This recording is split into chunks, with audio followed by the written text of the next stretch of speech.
So this is the Boothbay Region Offshore Wind Community Benefits Group. I am your hostess, Nell Tharp, East Boothbay resident. Dale? Dale Harmon, selectman for the town of Boothbay, here to represent town. Great, thanks. Bob Dodge?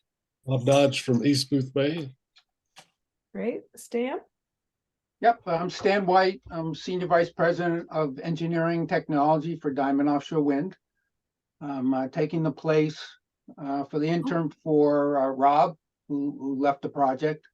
And just to give you a little bit of my background, I've been working in offshore wind since 2005. I worked on the Cape Wind project, and I actually worked directly for the University of Maine for 2 years. As a consultant in 2014 and 2015 on the Volturnus hull. So I've been involved with this project for a long time. I do have a little bit of Maine roots. My brother lives in Damariscotta. Okay. So I do get to go up there and visit him. But thank you very much for having me today. Okay, great. Thanks for joining us, Stan. Allison? You're muted. Thank you. I know I was making all that noise and then I muted myself. My name is Allison Evans. I am a I live in Boothbay Harbor and I have business in East Boothbay. So that is why I'm here. Okay, great. Thank you. Mary Ellen Barnes. Oh, sure. Hang on a second. Let me show you my messy hair here. I'm Mary Ellen Barnes. I work with Lincoln County Regional Planning Commission. We don't have a specific role in this project. We've been following offshore wind since 2010, so I've just been respecting your process that you've had. So I've attended most of your meetings by Zoom or however you've been able to film them. So thank you for letting the public participate or at least listen in. Well, this is all about the public. This is a community group. We are grassroots, as grassy as you can get. So I'm glad that you joined us. And Fritz. Hi, I'm Fritz Freudenberger, reporter with the Boothbay Register. And thanks for joining. All right, so a couple things for us to talk about today. Stan's going to talk to us a little bit about where the project is and the shift from Rob to him, and just where things are. That's part of what we usually do, is get an update to where the project is. And then based on that information, I'd like to have a little bit of discussion about where we want to go with the list of potential projects, and depending on how fast the project is moving forward, whether we want to continue to meet monthly or we want to meet quarterly if there's going to be a lag time. So just to put that in your thinking cap while Stan is telling us what's happening. Go for it, Stan. All right. Well, I have two things. One, I'll give you a little bit of an update on NEAV, on the demonstration project, but I do have information I'd like to share with you about the main research array, which is moving forward quite nicely. And so I have those two things I'd like to share. First off, I'm afraid I don't have much of an update for you on the demonstration project. As everybody knows, the offshore wind industry has really taken a hit with increase in costs, and we're struggling to figure out how we can build the demonstration project. We're working closely with the University of Maine on the hull to come up with ways where it can be built and installed, but I don't have any updates for you at this time. So my unofficial suggestion to you is maybe you want to go bi-monthly and not monthly for your meetings. I don't know if anybody has any questions. So I have a couple questions. One is, it still looking for the location for development or for construction of the platforms. Where is the process in the, a little bit bigger picture of where it is? Sure. I think you all know, there is no port where a foundation like this can be built anywhere on the East Coast. It's just not on Maine. There is no port facility. And that's one of the reasons why the Department of Transportation is looking to build a port in Searsport or Sears Island. You know, that's where they're focused their energy on.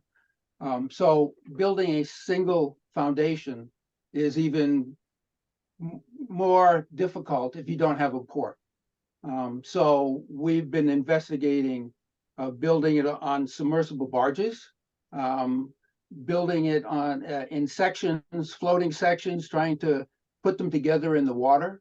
We're looking at all sorts of different ways where we could build it, you know, in a economical way, and get it offshore. So the big hang up is we don't have a port. No one has a port right now. Okay. And so is there any estimate to when that aspect of the project might be resolved and it move forward? Well, as I say, we're working with the University of Maine now, and I expect probably in the next couple of months, something is going to develop, but I don't know. It's not moving that fast, I can tell you that. But yeah, that's been apparent, but Yeah. you know, it's one of those things that the people in the community have kind of let this fall off their radar. And Yeah. so when it starts moving, we don't want anybody to be surprised. We want to have a time frame so that we can keep people apprised that things are moving and when they will start to see things happening so that there are no surprises and we can limit disruption and all of the attendant feelings that go along with that. Yes, I agree. Okay. But that's helpful to give us that bigger picture of it's not just the manufacture of it, it's the ability to actually launch it someplace. It's a big structure for Yeah. sure. Yeah. Okay. All right. And then any other questions about the demonstration project, which is the single turbine off Monhegan that would come ashore in East Boothbay? Okay, then go ahead with your second part, All Stan. right. I'm going to share my screen. Well, as I can figure out how to do this.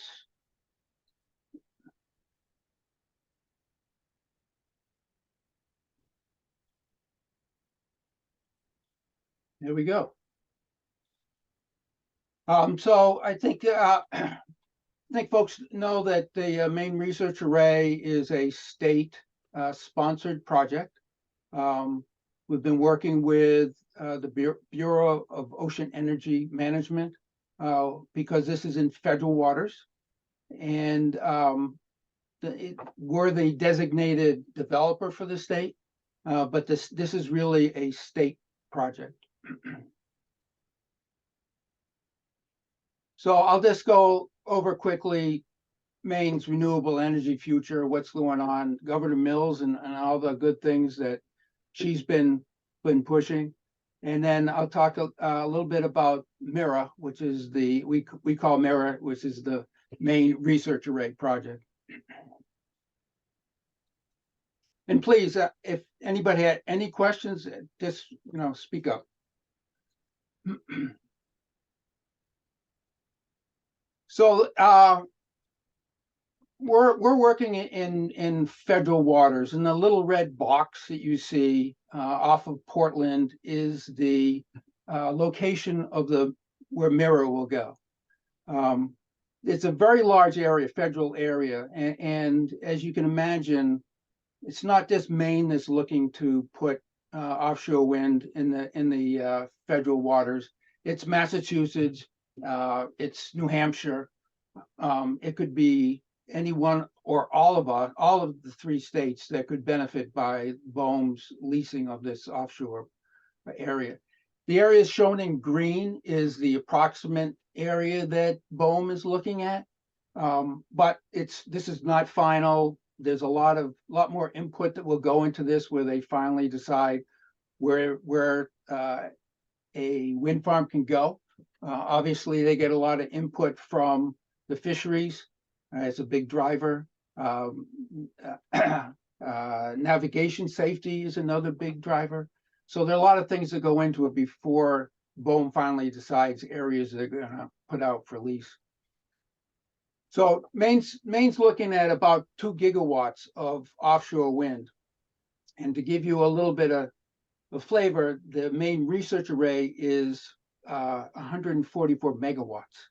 It's a tiny fraction of what Maine would like to have by 2050.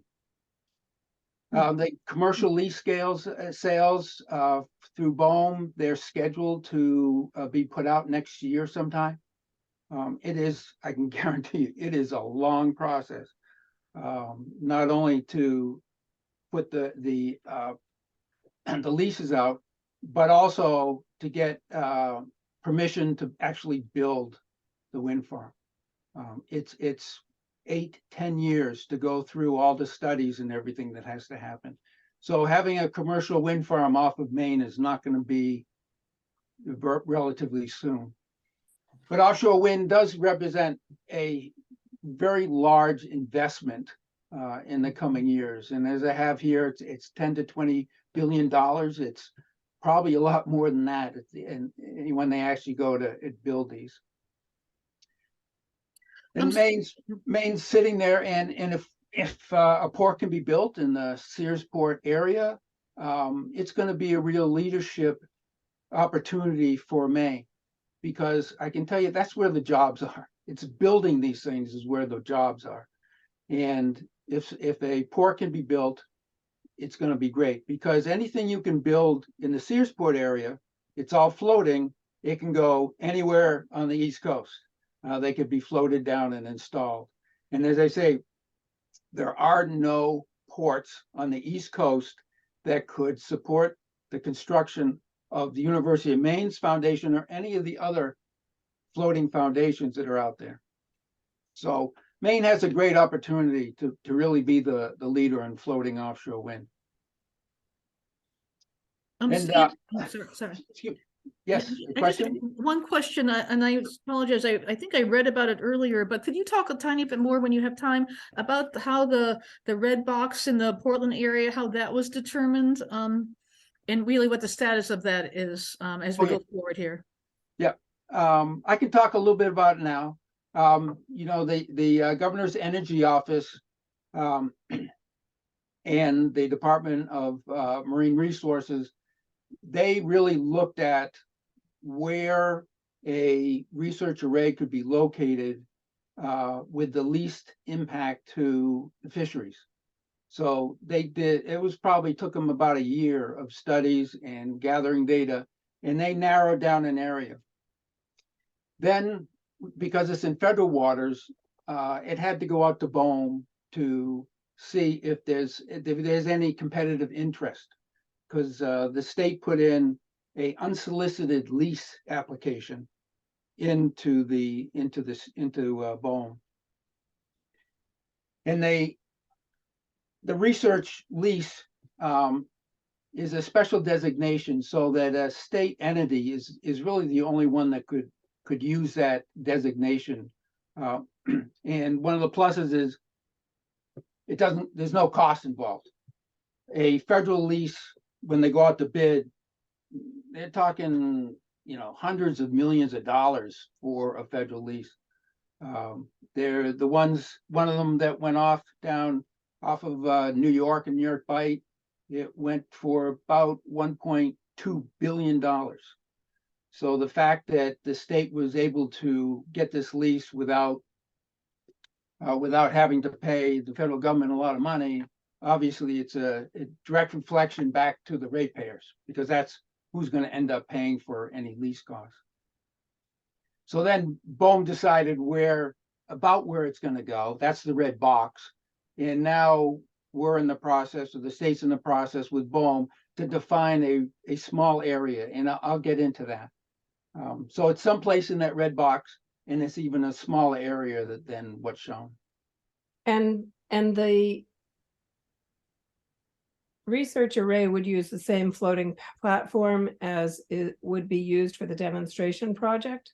Provided, of correct. course, the demonstration project is successful. Yeah, it'll be the same, I want to say the same class. It might be a little bit different, but it will be the same type of tech, university's technology. Okay, So yeah, floating foundation. The research array is in about 600 feet of water. And the demonstration project off of Monhegan's about 300 feet of water. So it's a little bit of a different of an anchoring system and things, so. thank you. That's helpful. The last bullet on here is that a new port facility will be needed to support the offshore wind operations, O&M facility, where crew boats will muster from and things of that nature. So as I say, Governor Mills has been hard at work at that in the governor's energy office. And so they launched the Offshore Wind Initiative. And it's really made up of 4 building blocks: fighting climate change, creating jobs, which is really important, sustaining Maine's maritime heritage, all the fisheries, and of course, harnessing the renewable energy.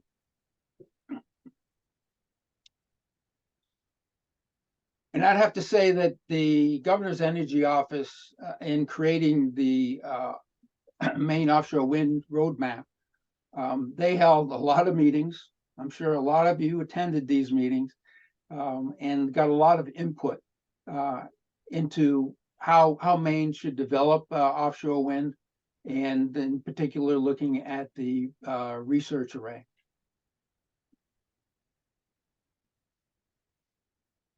So what's going on today with the governor's energy office? So working hard with BOEM on the lease. BOEM put out a request for competitive interest, that red box. They had to determine if there was anybody else that might qualify and be interested in doing a research array in that area. No one qualified. There was no competitive interest. So in March, it was the governor's energy office was informed that they have the research array lease area, and they were going to progress with the governor's energy office. So currently BOEM is proceeding with environmental analysis and EA, and it's only for the survey activities. So it's going out to do the geotechnical, geophysical work. It's putting a meteorological ocean buoy out to collect data, and not only wind and wave data, but it's looking at birds and marine mammals. It's collecting a lot of different things. The roadmap was issued in February, and there's a port advisory committee that's looking at recommending the purpose-built port for actually building the foundations. And the last thing was, there is a research consortium that's been formed. And one of the things you have to remember, that the research array that Diamond will build is a laboratory. And it will open up the opportunity for universities or anybody to come in to do research around the floating foundations. So we like to call it a library, sorry, a laboratory moving forward. So the things we have going on now with the governor's energy office is we have an operator and research collaboration agreement that we're working on. And that we're also working with the Public Utility Commission on a power purchase agreement. And the power purchase agreement really allows MIRA to proceed.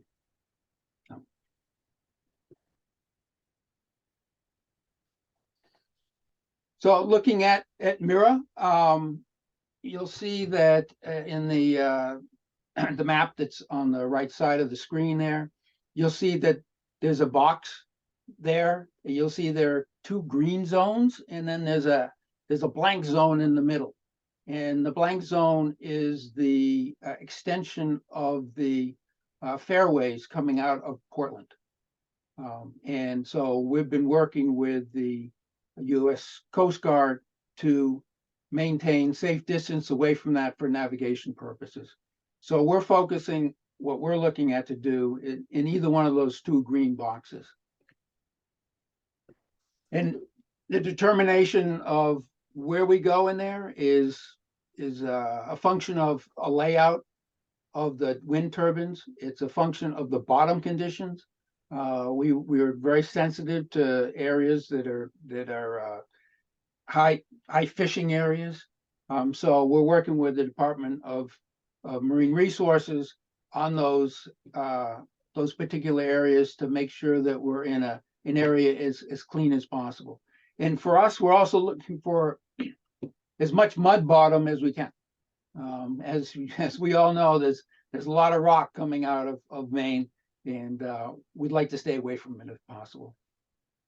So there'll be 10 turbines that are put out there, and it's about 9,700 acres within that BOEM lease area. We're allowed to put to have about 144 megawatts of power, and as I say here, everybody tried to compare it to houses, and it's about 60,000 homes that could be powered with the research array. As I say, we're planning to use the Volturnus concrete hull. The Volturnus hull has been designed by the university on the basis that they want to be able to build the hull locally. All the other, or most of the other hulls that are out there, floating foundations, are steel, and there isn't a steel industry here.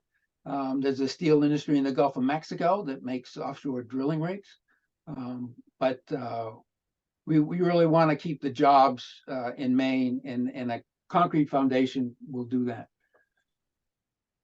Hopefully we'll have a port in Searsport.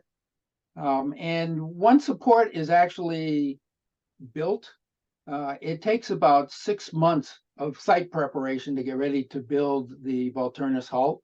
And then it takes about 2 years to build all 10 of the foundations.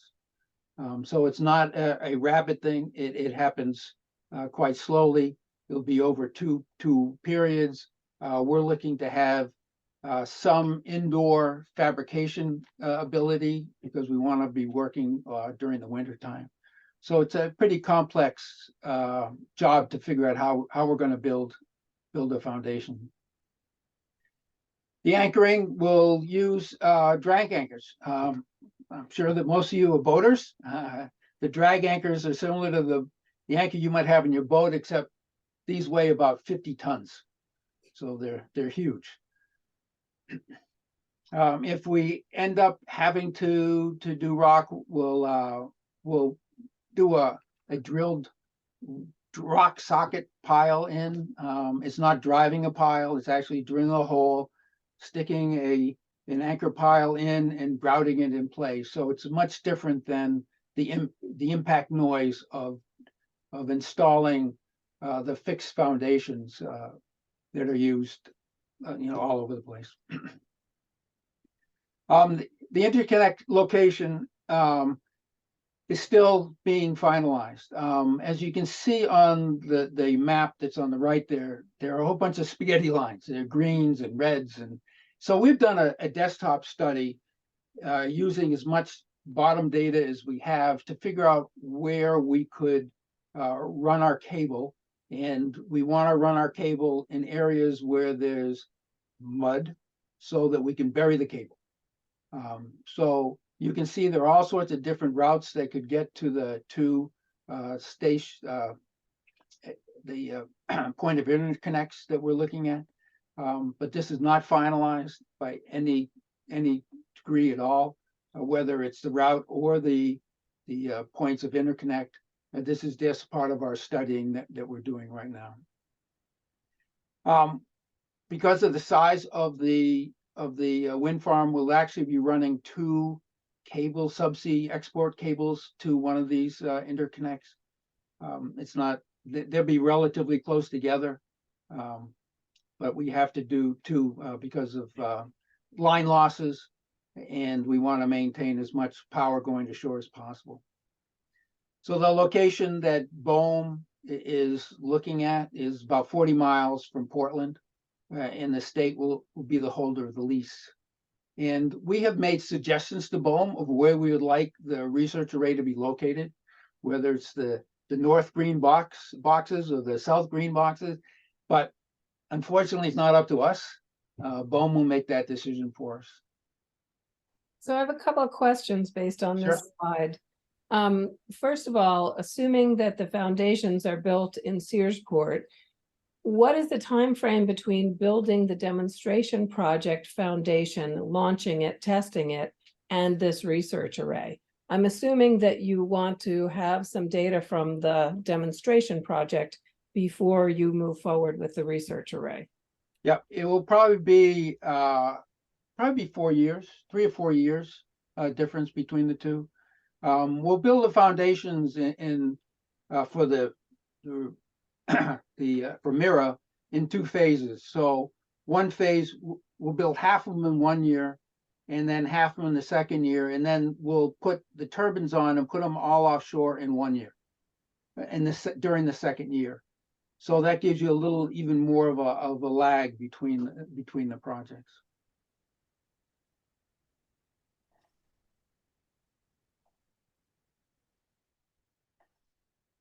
So Mira, the concept designs we've been working on our own, looking at how you could use a port facility. We have to figure out how we can build this.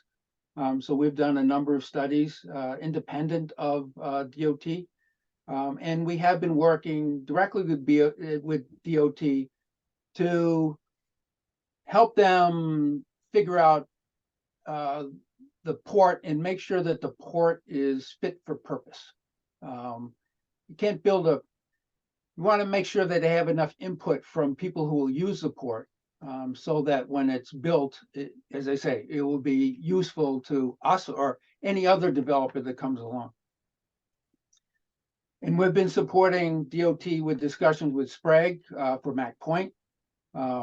And that's one of the 4 options that are under review with DOT. The main, we've been looking at the export cable routes using desktop and site investigations. We have the 2 POIs that we've looked at. There's actually a lot that goes into where you can plug in. It's a function of property, how much area that there is to put a substation on. It's the routes going to those to the substations. There's a lot that goes into it.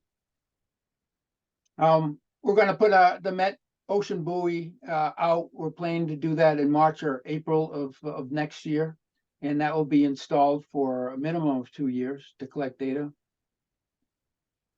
We have received bids for a recon survey, and if I'll just go back for a sec, because this is kind of important. There isn't a whole lot of really good data from the research array area all the way up into where you can go for the points of interconnect. So what we're planning to do is we're calling this a recon survey. It's not using noise generating gear that might hurt marine mammals. It's doing very high resolution bathymetry surveys. It also includes doing some benthic surveys, which is collecting data material from the bottom and doing an analysis. But that's looking at the full area, so we can really hone in on where we want to put the research array and where the cables will go. And then there'll be a full geophysical, geotechnical survey starting in August, probably, of next year. And that has to go out to bid. But that's a very detailed survey. But you need the recon survey first, so we can narrow down the potential cable routes and only do the full G&G where it's necessary.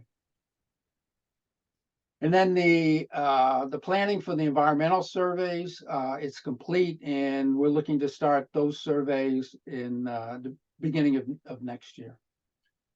And the research consortium has been created, and it's my understanding that they're meeting on a regular basis.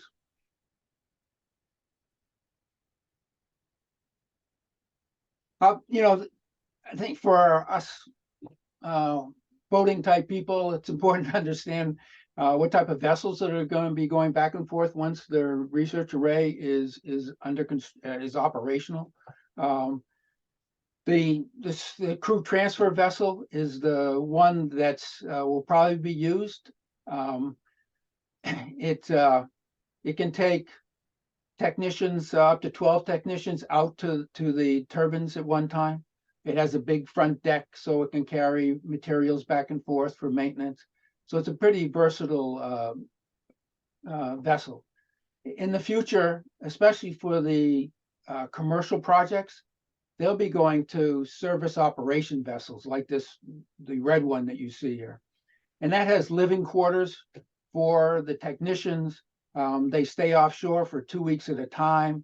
There isn't a going back and forth because, you know, where the commercial projects will go, they're pretty far offshore, and you can't run back and forth easily with a crew transfer vessel. And would the crew transfer vessel be kept local to the Portland area or by the Searsport facility? I'm glad you asked. So we've been talking to Portland about using the Main State Pier. The second floor, the Main State Pier is empty. It's office space. I don't know really what was there before, but it could be turned into a great operations center for the research array and for future projects. And it has plenty of berthing opportunities for the different crew transfer vessels or SOVs that might be berthed there. And it already has 2 tug berths that are there that are operational. So the idea is to use this facility for the O&M, not displace anybody. One of the things that I like about this is it doesn't displace any of the fishing activity that's going on in Portland. I think it really helps to add to the working waterfront of Portland. It really enhances it. And of course, there's the main ocean terminal for the cruise ships will be maintained, and that's where the cruise ships would come in and out. But this is very preliminary. We've just scratched the surface talking to the town or the city about this. But this is what, in our vision, this is what could be done.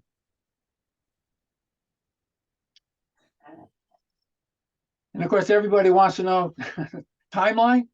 This is a long process. So we're just getting into it.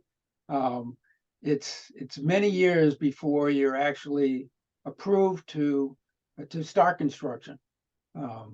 So it's a long ways out, and we're working hard to reduce this as much as we can, but we have to live within the BOEM requirements on permitting, collecting data, analyzing data, and things of that nature. So that's my summary on the main research array, and I'll be happy to answer any other questions. So your discussion about the research array and your images raises the question about whether the route for the cable for the demonstration project has been finalized. It's well, it's been finalized up into Boothbay. So Yeah, we haven't seen it, so this would be new Oh. information for us. well, that's where we're planning to go. Right, but what is the route from Bigelow Lab to the substation at the Oh. corner of Route 96 and 27? That has not been finalized. Okay. Yeah. And is there a timeline on that? It could be finalized fairly quickly as soon as we know that the project is moving forward. Okay. Yeah. And if you were to give an estimate of when you think you'll know when the project is moving forward, just a ballpark, we're not gonna hold you to it. You're But just- taping this though. Yeah, but it's for our planning purposes, Yeah. so again, you know, are we talking about 2 months, 6 months, 12 months, 24 months? I would say it's probably 4 months away. It won't be until the beginning of next year. Okay. Yeah. That is helpful for us. Thank you very much. And then once that decision gets made, what is the potential timeline? So the decision, we'll just say the decision gets made and the offshore development site is either acquired or otherwise made possible. So what is a timeline? What does a timeline look like? So you showed a timeline for the research array, but one of the things that we'd really like is, again, even if it doesn't have dates attached, to have those where it says this takes 2 years, this takes 2 years, to see a timeline for the demonstration project. Because so far, when you look at the NEAV materials that have been on the website, we've fallen off the timeline and no new timeline has been presented. So we would really appreciate having a timeline that is the best estimate with the current information. Okay. I'll get an update on the timeline and get it over to you. That would be very wonderful. Thank you so much. So it impacts us, Stan, because as a community group, we don't have the ability to make decisions or work on the benefits agreement. Right. We are charged with holding our select boards accountable and helping them move through this process by providing a venue for the voice of the people. And so having a timeline is very helpful for us, because then we don't want to bother the selectmen. They've got plenty of other work unless this is imminent. But if it Yes. is imminent, we want to give a clear direction and clear support and see movement by the select boards. Understood. Okay, thank you. Other questions for Mr. White?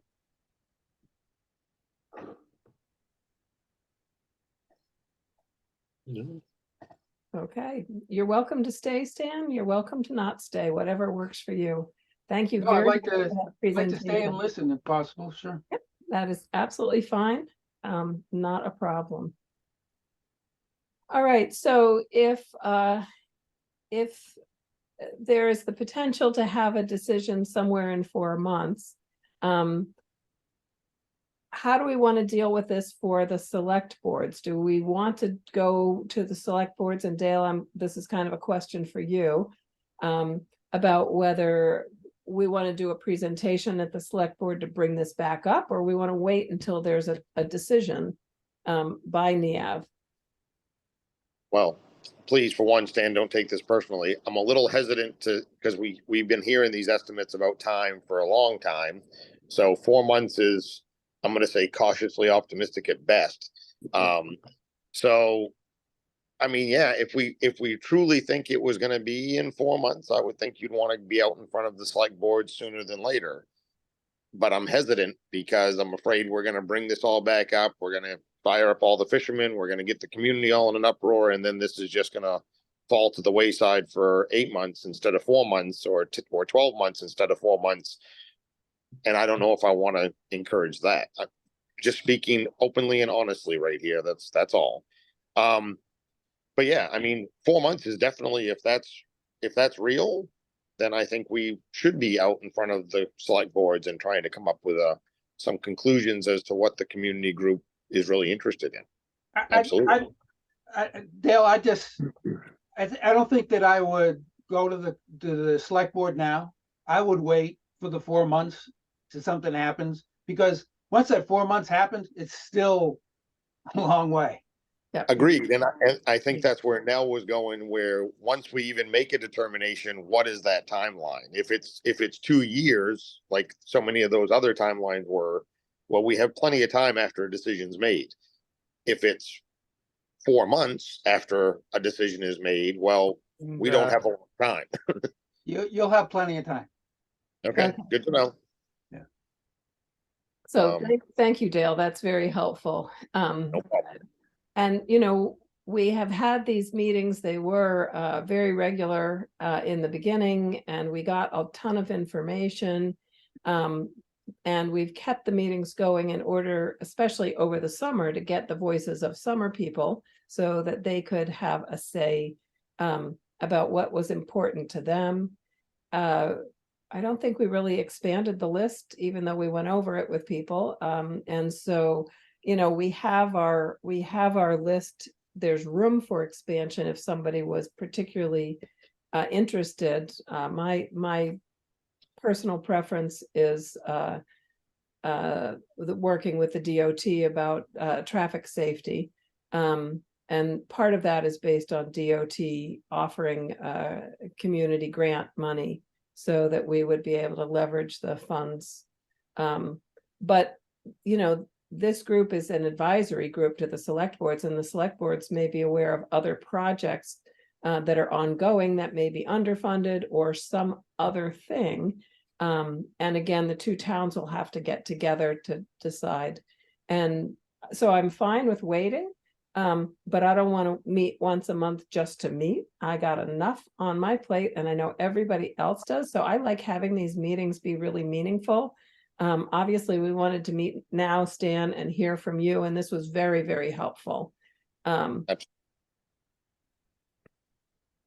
So, I would just as soon go to either bi-monthly or quarterly, either one, and then ramp it back up when there is motion. And we have to start bringing the select boards together or in some manner when we have a timeline. But without that timeline, I feel like we're kind of in limbo. So is this the time to discuss when we're going to meet next? Yeah, floor is open. September. I'm really kind of game for anything now, but right now I'm talking. I would think we wouldn't meet any earlier than say December at this point in time. Even we can move it right to the first of the year and meet in January. So other thoughts? That kind of gets you past the holidays. Right. Holidays are always a challenge. Yes. I agree. I think the beginning of January is probably a good idea. I don't think we need to meet sooner. I mean, if that's when we might see some activity, it seems like a logical. Let me pull out my calendar. I don't know if I'm the only person who's booking 2024, but I have a very active 2024 calendar. It would be the 4th of January, which is the first Thursday, because that's our commitment, is the first Thursday. I want to keep that the same. It's a little, I got to keep patterns going, or it gets confusing. I can't remember which project I'm in. That certainly would work for me. So Way better for me than December. Yeah. Okay. And again, I don't want to speak for Stan, but the fact of the matter is Stan might have a better idea of what that time frame looks like the farther out we push it. So Stan, can we impose upon you to bring us a timeline with discussion points for January? Yes, absolutely. That gives you plenty of time. Doesn't put you under the gun for it. And hopefully you'll be able to provide a more realistic timeline with that as a goal. Yep, that's fine. Okay. we appreciate it. Yes, very much. Any other questions, comments, information that you want in a future meeting? Nope. All right. So our next meeting will be January 4th at 5 p.m. Hopefully we'll be able to be in person, but we always have a Zoom option. So Stan, we don't expect you to come up from Connecticut just to attend a 1-hour meeting. But Well, if you want to come up and visit your brother, you can. Exactly, and he always has a lobster for me, so it is Oh. worth the trip. Okay. I'm sure Even in the winter. everyone would enjoy meeting you in person, I know. All right. All right. Thank Thank you all. Thank you, Thanks. everybody. Thank you. Thank you.